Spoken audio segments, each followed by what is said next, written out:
Michael. Yes, when Michael gave his introduction and I realized I was going to give a history, I thought I'd very quickly change my slides, but they were already uploaded on the computer.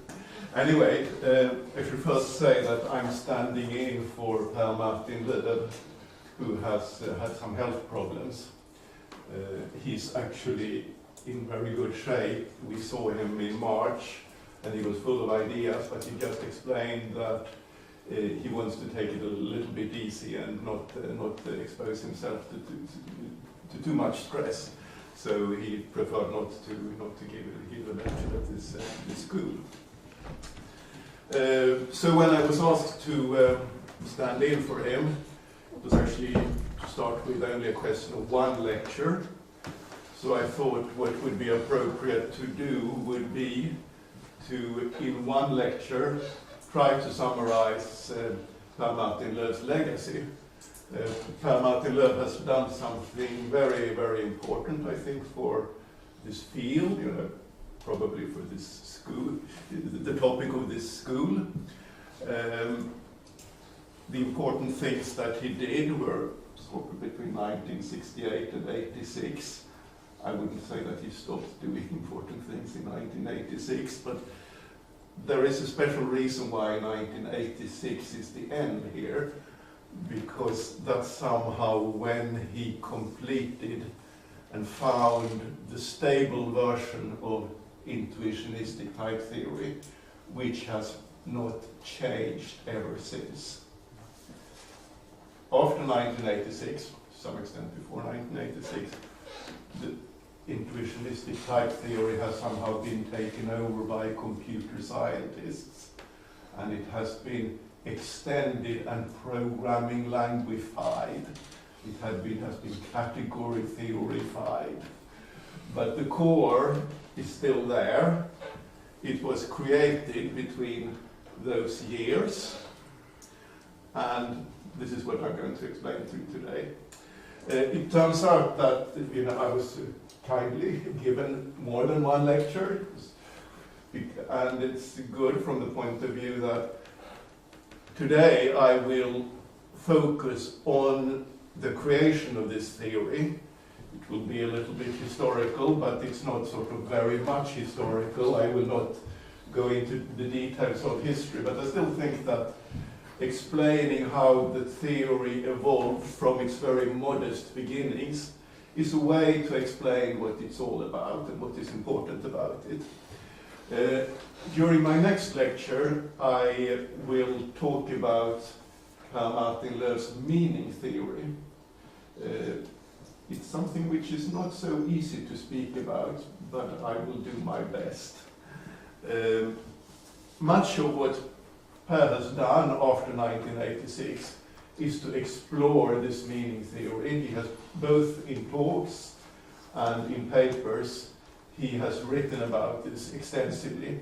It's difficult for me to somehow say something very much about that. I will only be able to say the very beginnings of it, and I recommend reading his papers, relating it to more general philosophical discussions and being a sort of broader meaning theory than just a meaning theory for the intuitionistic theory of types. In my third lecture, my plan is to talk a little bit about what the programming language community and the verification community has done to intuitionistic type theory, how it is applied in proof assistance. Maybe I will, if I have time, I will speak a little bit about the connection with category theory. I should also say, yes, so there will be several talks in this school about the exciting new developments of intuitionistic type theory, the so-called univalent foundations of Vladimir Vygotsky, or the homotopy type theory as it's sometimes called, or perhaps the best name, the univalent type theory. It is very much my opinion that this is not an alternative type theory, but it is an extension of Martin Löw's type theory. So in order to understand the developments in univalent type theory, it's very good to have somehow a good understanding of the original, the pure type theory.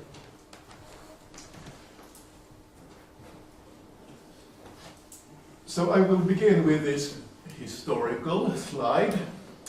The point of this slide is to show the sort of inevitability of intuitionistic type theory. Yeah, maybe I should also say, intuitionistic type theory is sometimes called constructive type theory, sometimes Martin Löw type theory, or dependent type theory, although perhaps dependent type theory means many related theories which have so-called dependent types. I want here to show the inevitability of a slow development from Brouwer. I think the year 1908 is associated with Brouwer's proposal for an intuitionistic logic. Questioning the laws of classical logic by some kind of novel analysis of mathematical reasoning.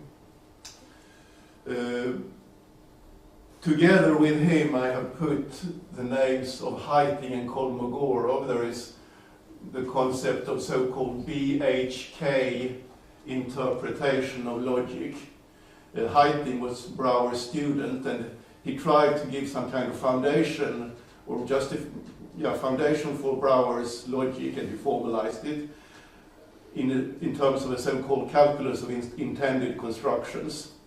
And independently, Kolmogorov gave a similar explanation of intuitionistic logic in terms of a calculus of problems.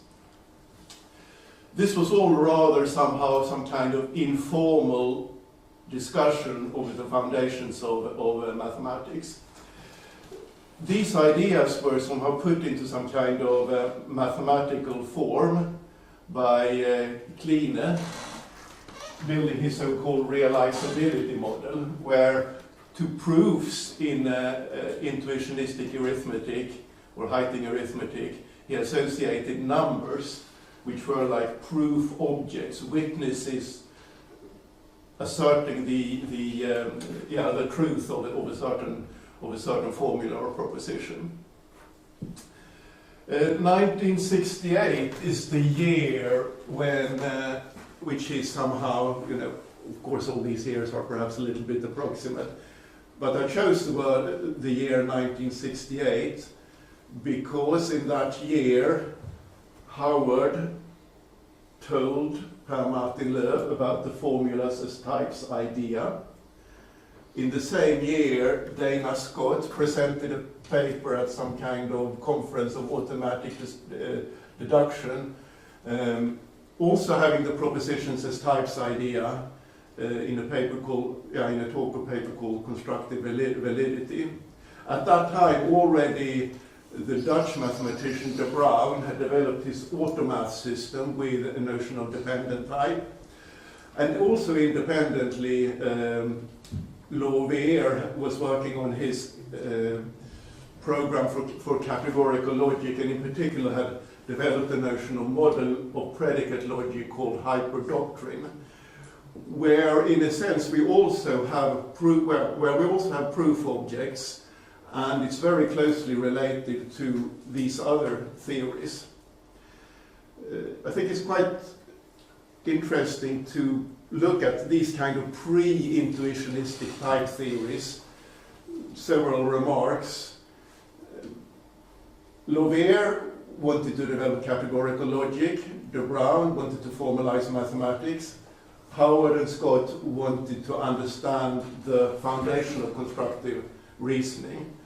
And of course today we have seen the development of these ideas. All these three aspects have been with us to this date.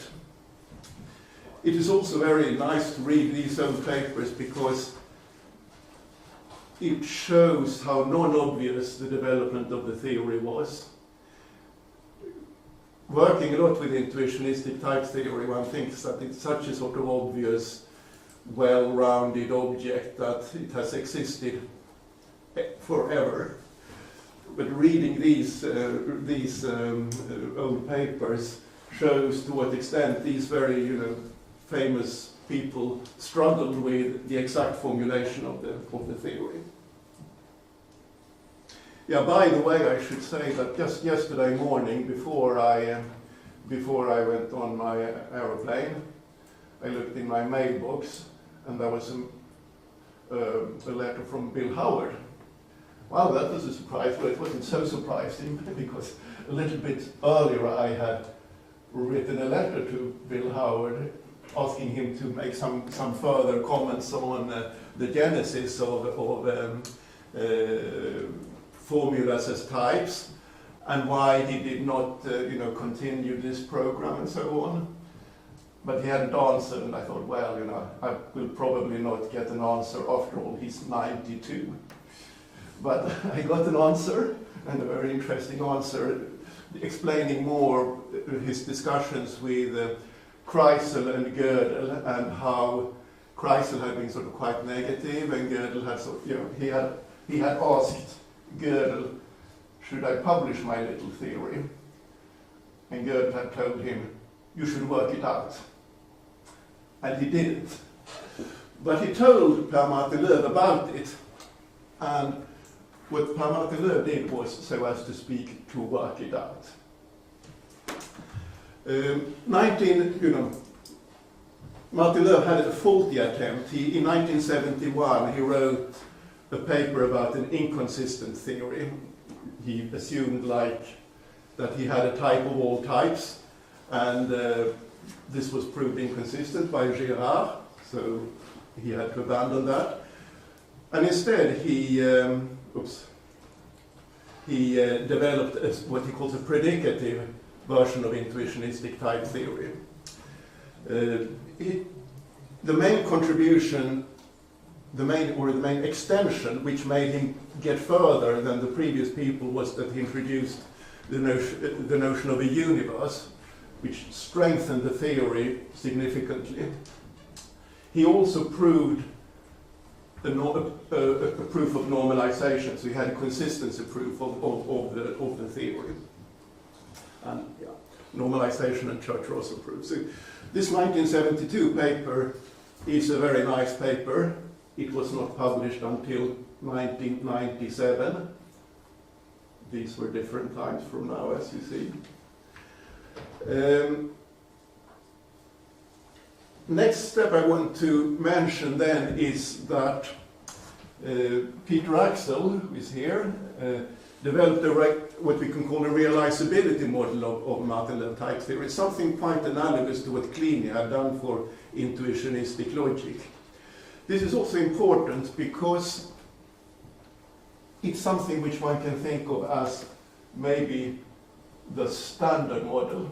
So of course the word standard model has some kind of charge. So it's maybe standard within quotes, but it's a very convincing model, one should say. It sort of explains in a more basic sense what the theory is about. In 1979, Per Martin Löf presented a revised version of his theory. He added, and the main difference was that he introduced something he calls the meaning explanations. I will talk about that tomorrow in detail. But the main point of this is that this is now somehow some kind of foundational model, which is not supposed to be seen as a mathematical model, but as some kind of foundational reasoning in the style of the early pioneers, Brouwer, Heiting, and Kolmogorov. It's very closely related to Peter Axel's model, but according to Per, or what I remember from talking about him, he was not directly inspired by that, but rather by some other things like reading Wittgenstein, etc.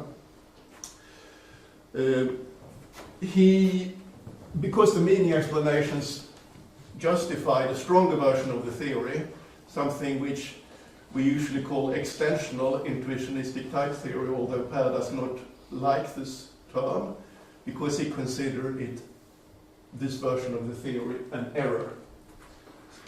Because in 1986, when he reached the sort of final version of type theory, he removed the axioms of extensional type theory. There's something called identity reflection, which I will talk more about later. It's a strong axiom which makes the theory more powerful, but it also makes the judgments of the theory undecidable, and that had been something which had bothered people, Kreisel and Howard and Scott, from the very beginning. So he abandoned those axioms and he reached this, so as to speak, ultimate version of type theory, which actually is rather close to the 1972 one, but it's based on a so-called logical framework, which I will also explain what that is about. Okay, so this is a little sort of historical overview of the development, what happened between, 1968 and 86, and also before that. So let's begin from the beginning.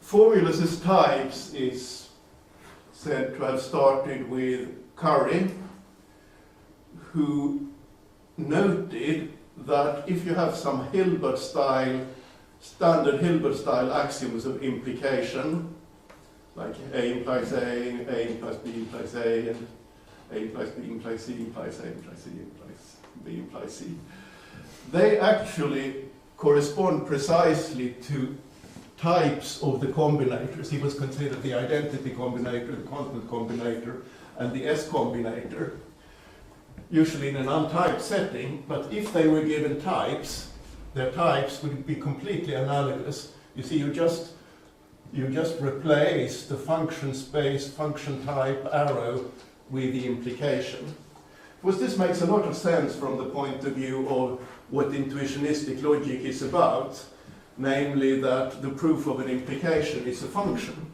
So one can think of these combinators as being somehow proof objects or witnesses to the truth of these intuitionistically valid formulae. In combinatory logic of Curry, Schoenwinkel, there is also a notion of application, of course, and you see the same analogy between the rule of typing. Oh, sorry, I should be forgotten to. This should be a function space arrow. But you see the same analogy between that and the rule of modus ponens in propositional logic. You can see the same analogy if you move from combinatory logic to the simply typed lambda calculus, and you move from an Hilbert type system to a natural deduction system. And I believe, I didn't study this carefully, but I believe this is actually due to Howard rather than to Curry, this particular one. If someone has some knowledge about this, please let me know. But you see here now, instead we have an application and modus ponens as before, but here we have, relative to a list of, we formulate natural deduction in the modern way, where we explicitly list all the available hypotheses in gamma. Gamma is a list of propositions. And similarly here it's a list of types in the simply typed lambda calculus. You see the same pattern for modus ponens and application, the application rule. You see that you have a rule of assumption, which now parallels the rule of assumption of a variable in the simply typed lambda calculus. And you see that the rule of implies introduction corresponds to the rule of arrow introduction or typing a lambda abstraction in the simply typed lambda calculus. So what you see here, both here and on the previous picture, is that each rule of the propositional logic is given a name. That's a proof object, and That's actually all that's happening. So in some sense, very little is happening. You just name the rules and you put them together by the application rule. But there is yet another, so there is the formulas as types, there is the proofs as terms, or since these can be computed in the lambda calculus, maybe we should call it proofs as programs. But also important is the third analogy, that terms in the lambda calculus, they can be computed, they can be simplified.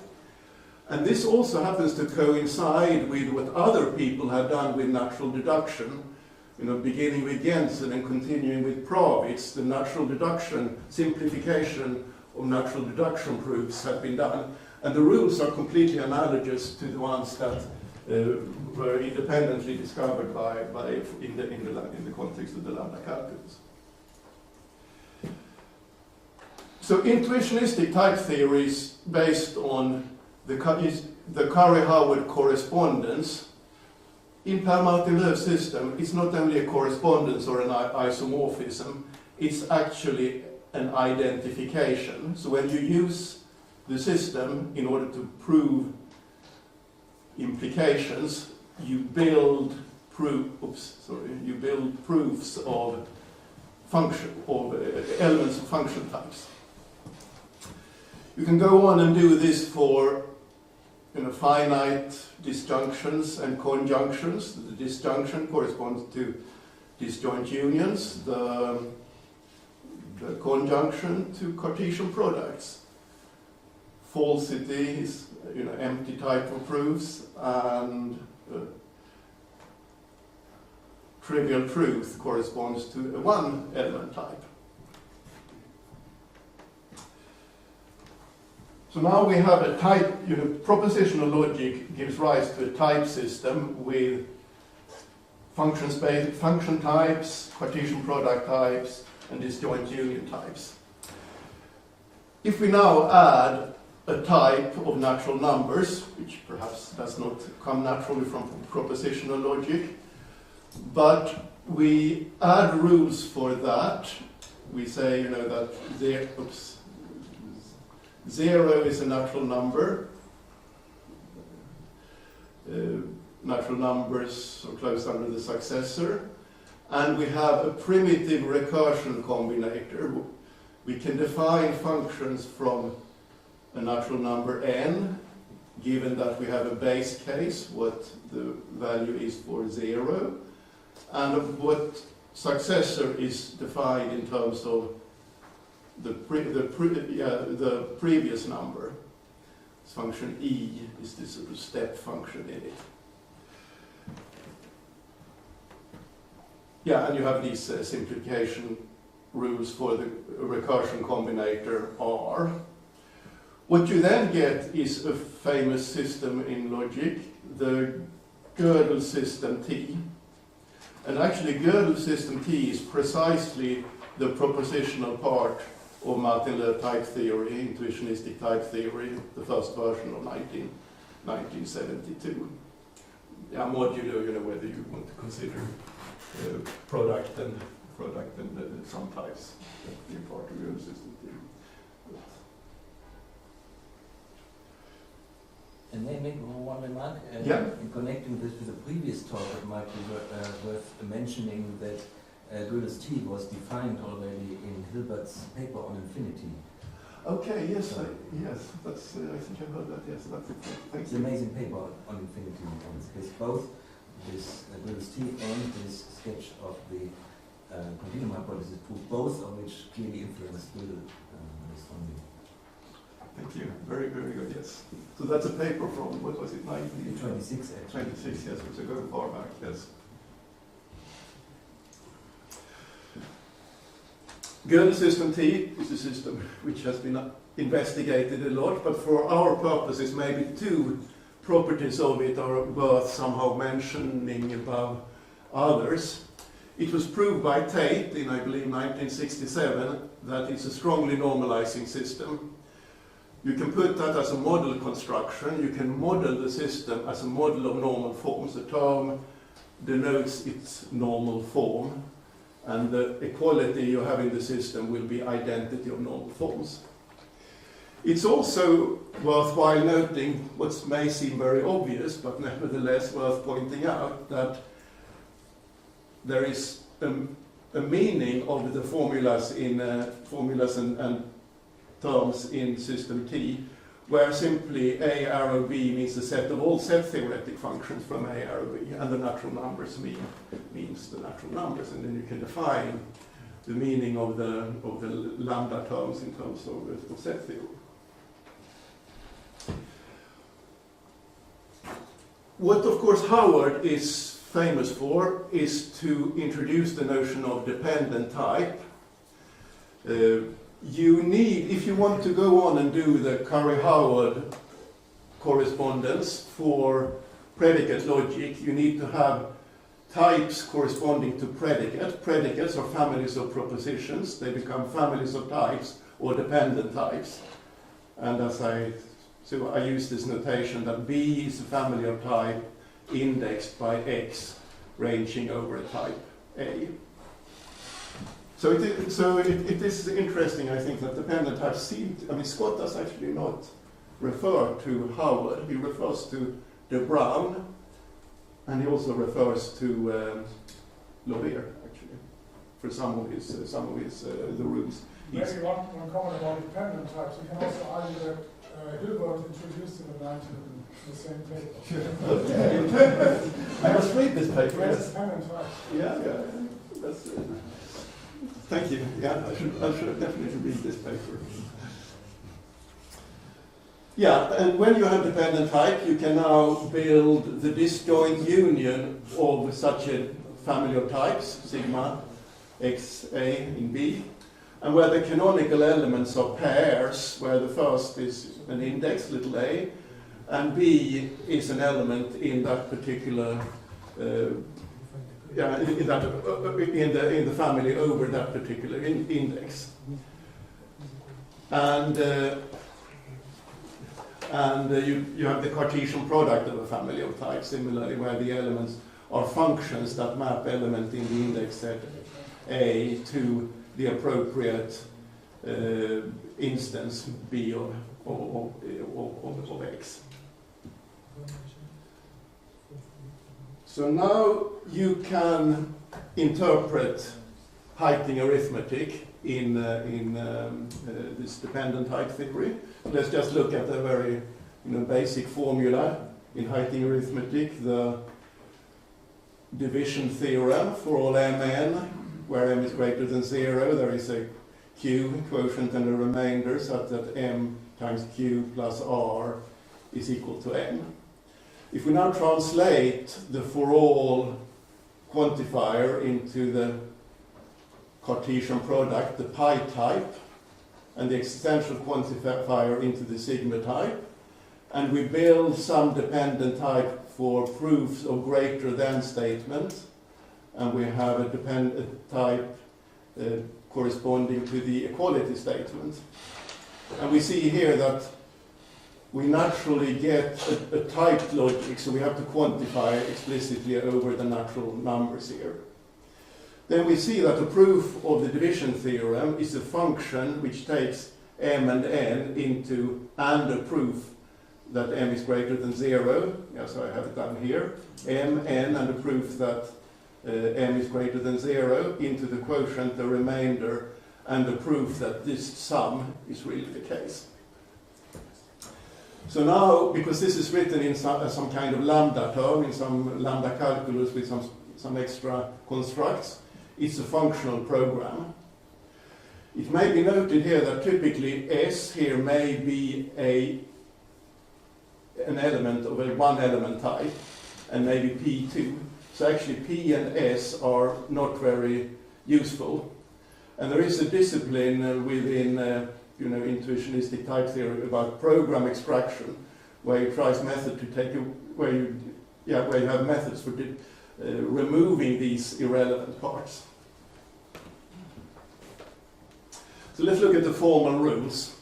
So we have a similar pattern here as for the propositional logic, that if we look at the way we write natural deduction rules for the universal quantifier in this natural deduction style, keeping all the logical premises explicit among these gamma.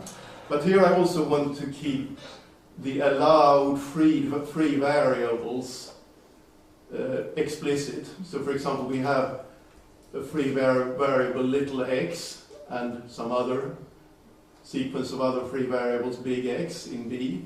Then we can do for all introduction, universal generalization, and bind the little x in B so that it disappears from that, from the list of free variables. If we now look at that, we try to assign a proof object for that. So we assign the little b for the premise. It depends on the little x among the premises. And what happens when you now identify propositions and types is, one is that, so what you should say that, think of, in the first instance, if this is untyped predicate logic, this will be the type of individuals. It is natural type predicate logic, so it can actually be an arbitrary type. But we unify these two lists of the logical premises and the list of variables. You know, in general, the variables can have different types. So we put them together among all the assumptions of this little b here. And then we get the proof objects by binding the lambda x in the little b, and we get the proof object here. So you see that otherwise we have this sort of unification, but otherwise nothing is really changing in this rule. And similarly, this is like, if you look at the rule of for all elimination, or universal instantiation, we instantiate b for all xb of x, we instantiate with some term little a. When we write that as a typing rule for the lambda calculus with dependent types that Howard introduced, then we have a proof here, f of pi, x, a, and b, corresponding to the proof of this. We make explicit that little a is a term, which can now have some type of individuals or some other type. And then we get the compound proof object by applying f to a.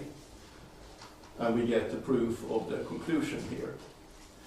And just as for propositional logic, we have rules of the lambda calculus where you simplify the terms.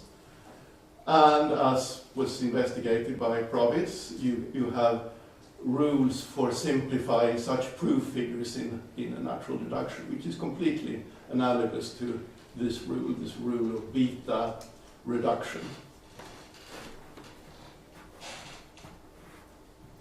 And you can play the same game for existential quantification. What is perhaps interesting here is that, so I won't say very much about introduction because in some sense not very much is happening. It's the same phenomenon that we unify the logical premises and the premises about the types of variables. But otherwise, we just somehow put in the proof objects. And it is like in the intuitionistic explanation of the existential quantifier that the proof of an existential statement consists of a witness, a term for which the proposition is true, and a proof that it is indeed the case, and you put them together as a pair. But apart from that, not much is happening going from that rule to that rule. In the rule of existential elimination, however, you can play the same game of inserting the proof objects, but you also see that now there is a strengthening of the rule possible, because now, in predicate logic, C is a formula, but here now C can actually depend on a proof Z of the existential statement, something which has these two parts of the witness and the proof that the witness is indeed a witness. And this is something Martin Löf points out in his 1972 paper, that you actually get a strengthening of the existential elimination rule.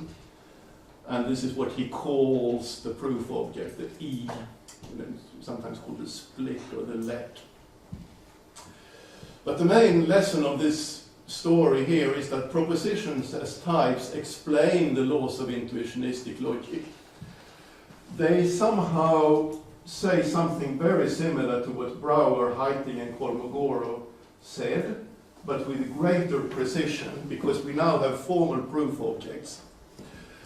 So Per Martin Löf wrote a paper called On the Meaning of the Logical Constant and the Justification of the Logical Laws, the so-called Siena lectures from 1983. This is not a paper about intuitionistic type theory, but it's a paper about intuitionistic predicate logic, where he, so as to speak, improves the Brouwer, Heiting, Kolmogorov explanations by explaining the notions of proof objects and canonical proof objects that you have, but somehow in natural language.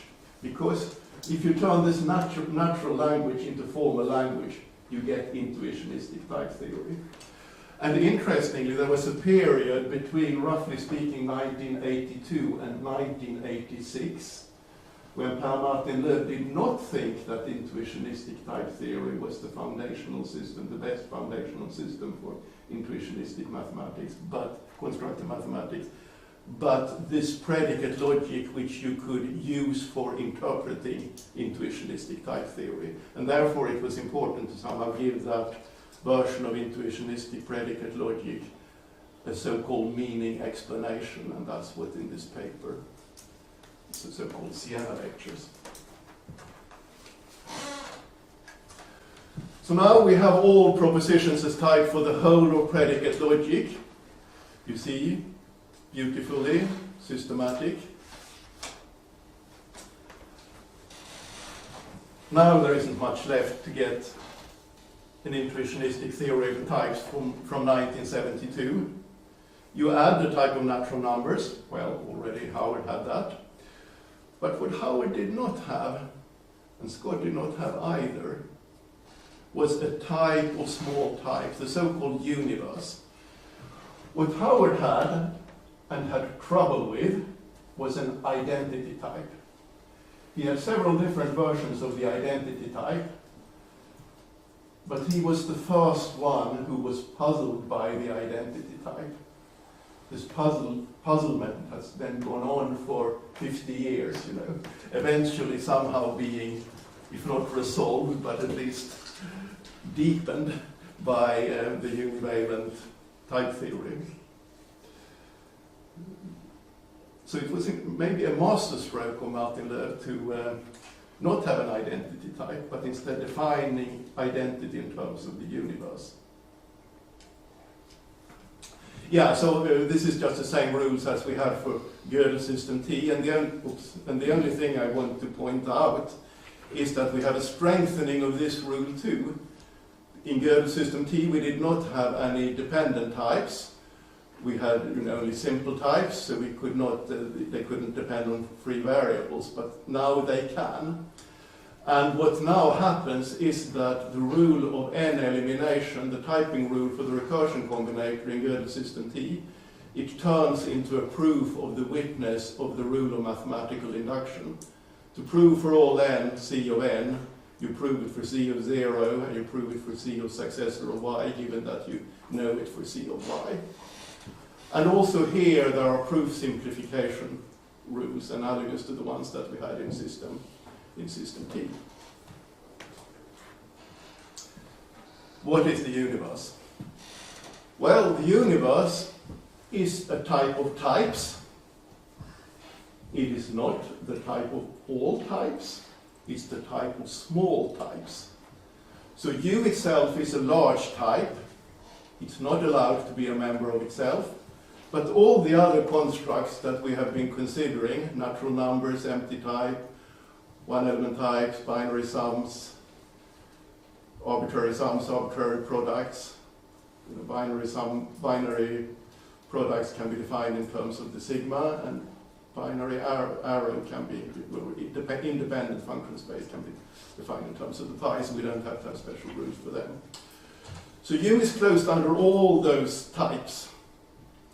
And then there is the further rule that if something is a small type, then something is a type. So I write just turnstile A to mean that A is a good type in the context gamma. How did Martin Löw come to think of this? Well, he had been, sorry, I missed it. It's 71 and 72 are interchanged, otherwise it would be a little bit mysterious here. In 1979 and 71, as I already mentioned, Martin Löw had drive type, a type of all types, and Girard found that this was paradoxical, so he had to abandon it. Instead, he made his theory predicative, and the word predicative is in the Martin Löw, the intuitionistic type theory community, used somehow in this way things that can be defined from the bottom up without impredicativity. I know that in proof theory the word predicativity is used in a more restricted sense, but in the Martin Löw community, so as to speak, the intuitionistic type theory community, it includes all kinds of rather strong constructions. People have generalized this notion of universe further, so there are analogues of larger cardinals, like there is a Mahler universe, for example, and there is other very large cardinal-like types, but they are still considered predicative in this Martin Löwian sense. So an inspiration for this is the notion of Grothendieck universe in set theory, which is often used for the formalization of category theory. You want to have a category of all categories, and then you need to have some kind of notion, or a notion of category of all sets. So then you want to have a set of all, and then the notion of small set arises, that it will be a category of small sets rather than of all sets. So the Grothendieck universe is a set which is closed under all the constructions that you can make, all the axioms of the ordinary ZF set theory, which sort of construct some new set. So you have this extra axiom, which is independent of ZF, but which can be proved to exist with an inaccessible cardinal. So U is the only source of type dependence in Martin Löw 1972. If it is removed, the system collapses to system T. As I said before, identity type on N is defined in terms of the universe. Identity types are not primitives, as in the earlier versions of Howard, and in the later versions where Martin Löw actually did introduce an identity type. Just check the time. So let's just see how you define things using the universe. A simple thing we can define is a family of types n sub n, as Martin Löw writes,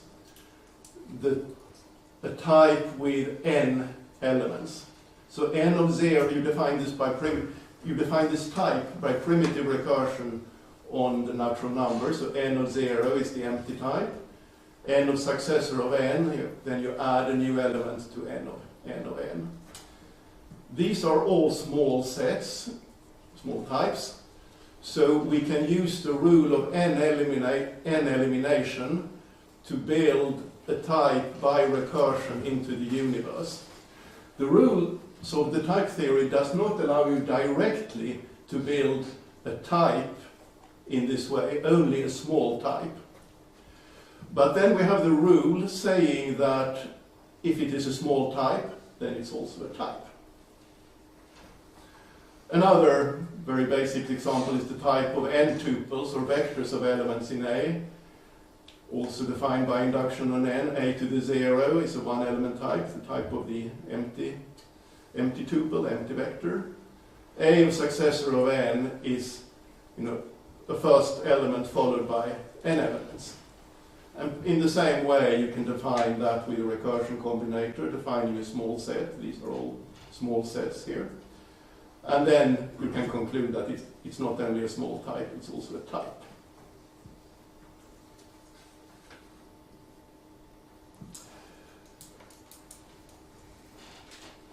Here are three systems which are smoothly subsumed by Martin-Löf type theory in 1972. I've already mentioned Gödel system T.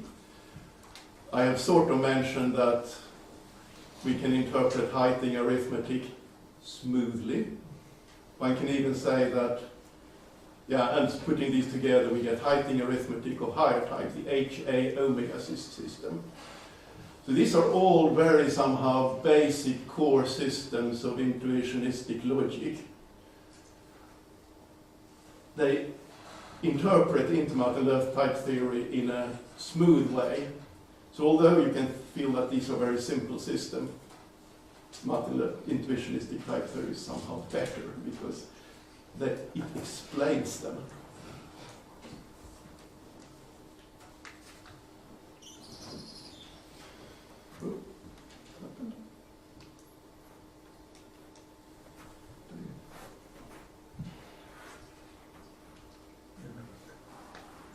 They're away. Oh, no.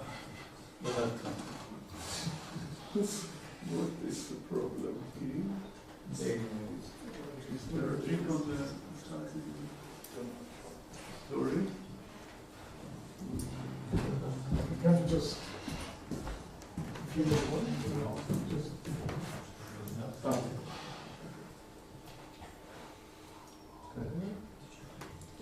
Yeah, thank you.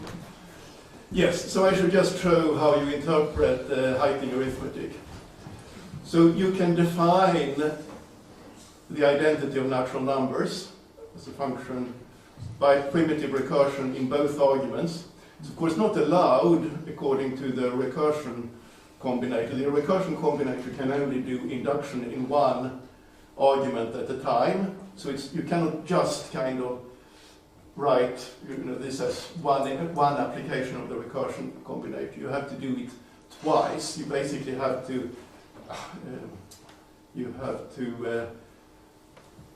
the easiest way is to do it by primitive recursion of higher type. You define what it means to be equal to 0, and then you define what it means to be equal to successor of m in terms of what it means to be equal in terms of m. And this is just a nice little introductory exercise that you can do in Agda if you like. Of course, identity is also primitive recursive, so you can do it without using high type recursion, but it's easier to do it with high type recursion. And from this you also see that the piano axioms follow very easily actually. Induction was already a rule of the system. First and second piano axiom are just the typings of 0 and successor. And then you can see here that, I guess it's the third axiom, is essentially this one. And the fourth axiom, stating that 0 is different from n plus 1, it's clearly false.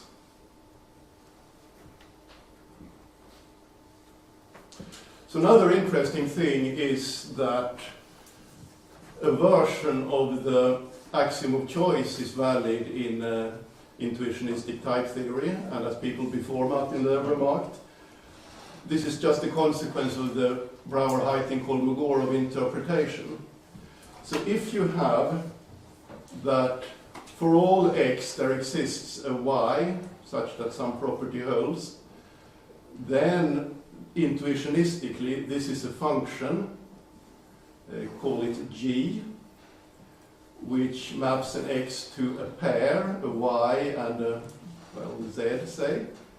Now you simply throw away the z and you take the function which goes into the b. Yeah, so this could be a non-dependent function space here, a arrow b.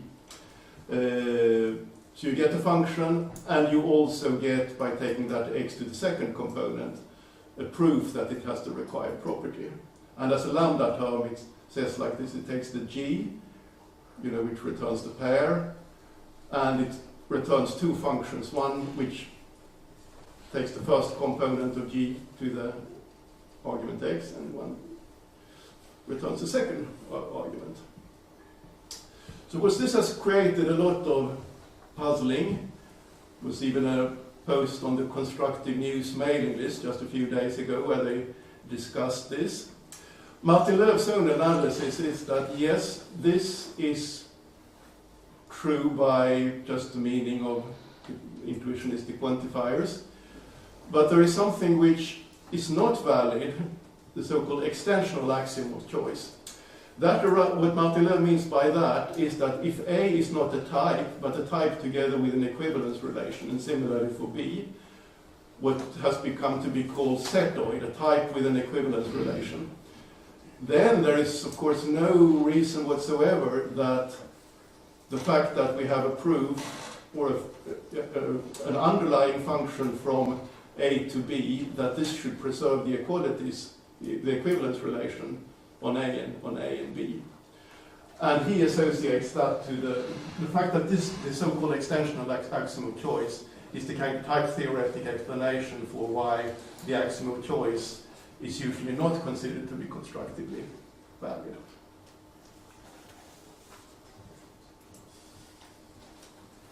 Let me see how I'm doing for time here. Yes, I should finish up. This is maybe a good slide to start with. Some particularly important models of intuitionistic type theory, 1972. Well, just like the Gödel system T, we have a normal form model constructed by Martin Löw in this 1972 paper by modification of Tate's method. So basically what you need to do, for those of you who are familiar with such methods, Tate introduces something called computability predicate on terms. What we need to do in order to extend the technique to dependent type theory is that you also need to consider computability of types. And you have to somehow look at these together being given as a so-called inductive recursive definition. Maybe this was, so Martin Löw did not call it an inductive recursive definition. Actually, he explained not at all what it was, but obviously he thought it was something which was constructively valid. And then later on, people have been investigating that. For example, Peter Axel has shown how you can model that in set theories. It's somehow good set theory, and it should be good constructive set theory. But this is incredibly important, not only for these kind of foundational concerns, which wanted decidability of judgments, but also for practical purposes, because this normal form computation is behind the type checking algorithm, which is basis for most of the proof assistance based on what we call intentional type theory, beginning with the proof assistance for the Koch proof by Thierry Coquin and Gerard, where it started this using this kind of method for practical type checking. Actually, I think already Dybjer had something similar here, right? Yeah.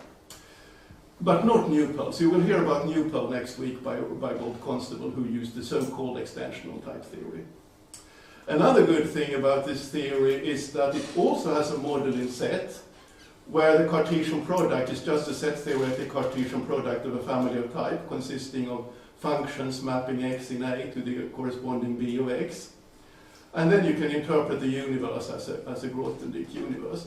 This is somehow good because you can read, even with set theoretic eyes, you can read type theoretic code without having to somehow change you just turn on your set theoretic glasses and it makes sense. So the proofs are valid in set theory as well. Realizability models I mentioned on the very first page, they have a very important status for type theory. I will talk more about that next time. Categorical models, quote unquote, perhaps I will have some time to speak about that next week. Categorical models are not really models. Categorical models are more like languages. except if, at least if the categorical structures have initial models, because these initial models are like languages. So it's perhaps better to think about them as alternative, variable-free ways of formulating the theory. The theory has many models, as I'm sure you will hear in all the talks about univalent and homotopy type theory. So I should stop now. Thank you.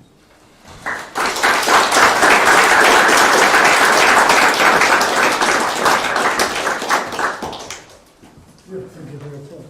I think we can take some questions. Put this down. Any question? Thank you for the historical comments. They're really very interesting. Maybe I can ask a question. What was that? I have one more historical comment. Yes. Coming from Bishop's constructivism. Yes. We all know that Bishop was the main influence to the Martin left. Yes. What is less well known, and I learned from a paper that I got from Bas Peters, who I think he got from Professor Kokan, was that the first who tried to formalize in type theory Bishop's book was Bishop himself. So he wrote a paper that he didn't publish, and it's called Formal Language, where he used extensional dependent type theory with the universe to formalize his book. And he also had another paper to compile mathematics into algo, translating his type theory into algo. But for some reasons he didn't publish this paper. Okay, but they are available somewhere. Somewhere, yes. Somewhere, yeah. Yes, of course this would be very, very interesting to read too. Martin? Another historical remark.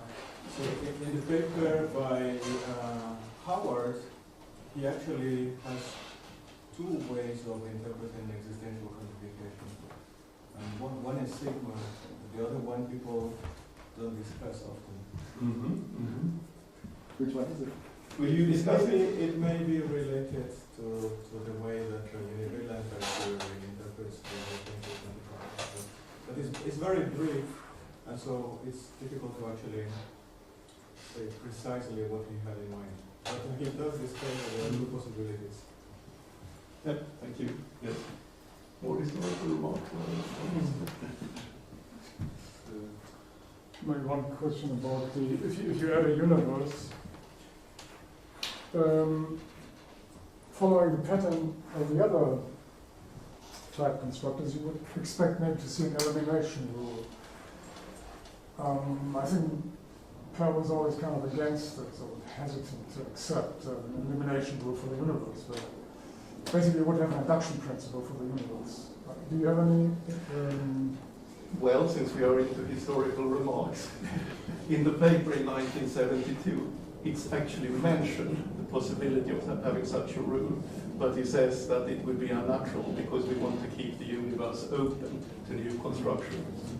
So this is also, I mean, you were in your talk mentioning the openness of set theory, and you have a similar openness for multilayer type theory, that you can kind of add new things once you have somehow discovered new principles which are constructive in this kind of predicative sense, which is impossible to make completely formal, but where you can sort of feel that it is in the same spirit, that something is built up from below, and all the structures are trees which are well founded, but maybe in some very complicated way. But you can have both an open universe and an inductively defined universe, right? Yeah. Like in Dybjer, for instance. Yeah, yeah. I mean, if you have an elimination rule for the universe, you would get a very strong type theory. Yes. You could still, I think, have this aspect of openness, because you can say on Tuesday I have universe 1, on Wednesday I use universe 2, which is bigger. So, I mean, you can have both. So my question was rather, would you, I mean, there's a historical question, of course, why, but would you be against the elimination rule for the universe? No, personally, I'm extremely in favor of them. And my reasons for this is maybe something which would be better to elaborate after my second lecture, but it has to do with my view of meaning explanation. Somehow, if you're going to give a meaning explanation, you have to know what you give meaning to. And when you when the universe is open, you don't know what you're just giving meaning to something indeterminate object. No question? All this talk about history reminds me of something that just recently Reinhard Kahles said. He basically said, as you grow older, as you get older, there's a stage when you become a philosopher, and after that you become a historian. So it's kind of, today we have some flavor of that. So maybe next time we have some questions that are more, more mathematical. Okay, thanks very much.